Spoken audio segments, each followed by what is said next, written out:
before my best friend turned 18, I asked him how he felt about the big 1-8. To be honest, I don't remember exactly what he said, but he seemed indifferent.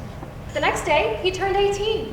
We went out to dinner to celebrate, and he bought his first lottery tickets because he could do that now.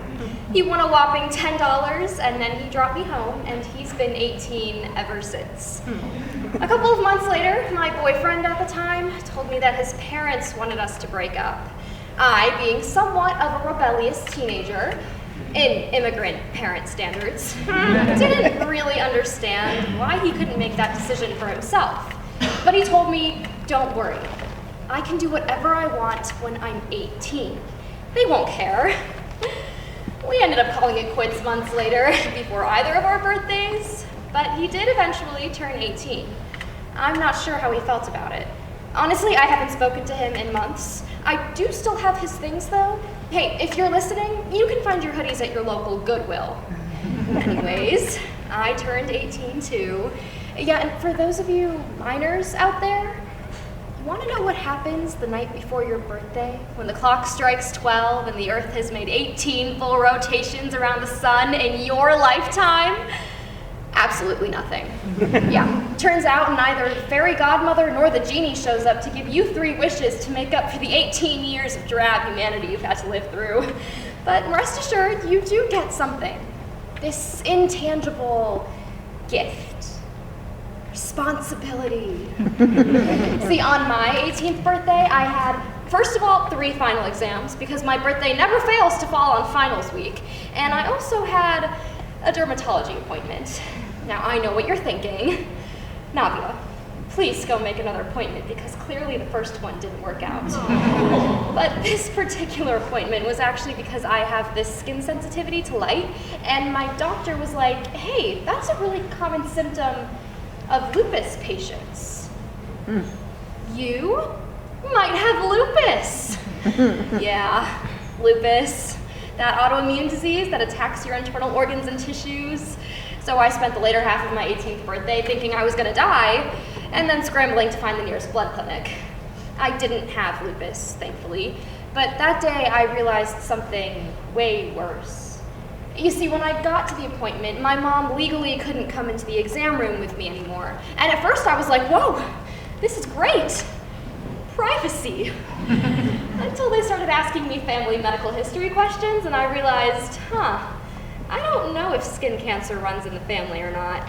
Like I said, my parents are immigrants. I can count the number of times I've met any of my grandparents on one hand. I barely know their first names, let alone if they had measles when they were 6. And then they're asking for our pharmacy, so I say, ooh, I know this one, CVS.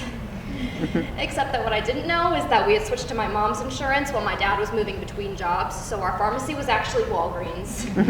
But no one told me that, because why would you bother your kid with health insurance issues, right? So there I was, having to text my mom for answers while she sat 20 feet away on the other side of the drywall. I had also just recently started therapy.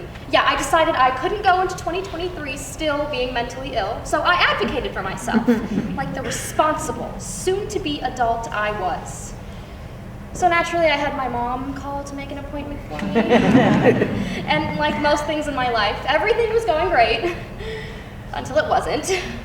As soon as I turned 18, my mom couldn't be on my medical account portal anymore. So now I was responsible for calling to set up appointments and ask for prescription refills and know all of our health insurance by heart, because apparently that's what adulting is. Health insurance and lottery tickets. So,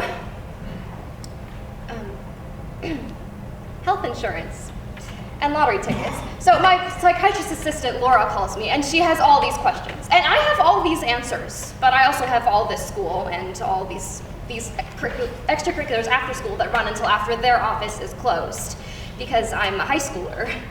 I'm still a kid, right? So all of our communication is solely through the voicemails we're leaving each other, and my brain is convincing me that Laura is mad or annoyed or frustrated. And maybe that was the social anxiety talking, or maybe even the OCD. But then I get so overwhelmed that the depression, or was it the bipolar disorder, kicks in, and I shut down.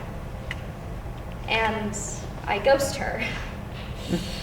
And now Laura's definitely mad or annoyed or frustrated, but I can't get myself to call her, set up an appointment, or get my meds refilled to help get rid of the mental illness soup in my brain that's preventing me from calling her in the first place. Wow, what a wonderful catch-22. Or should I say, catch-18. Because, see, what no one tells you about adulthood is that nothing really changes. Yeah, it turns out your brain is just as underdeveloped on your 18th birthday as it was on your 17th. But you're treated just the same as an adult in your mid-30s. You can vote. You can get that tattoo your parents never let you get. You can get married. You can get divorced. You can sue someone. You can be sued. Older men can now hit on you and it isn't considered grooming like it would have been 3 days ago. And the worst part of it all is that this weight of adulthood is wrapped in shiny paper with a big fat bow, and it's disguised as the best birthday gift of your life. And at first it's bearable, enticing even. But whether you're 18 or 81, it's a weight you carry with you forever, and it only gets heavier. I was 17 a few months ago, but I swear I've been 15 since 2020. I'm closer to graduating college than I am to kindergarten. The dog I couldn't remember life without reminded me what that was like again.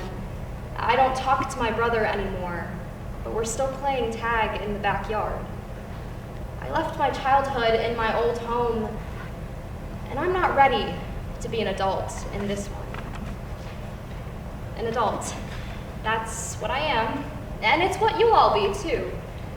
Brace yourself, but embrace the change, because you'll come to terms with it. I know I did. And don't worry, for now, I'm done with the identity crises. At least until I turn 21.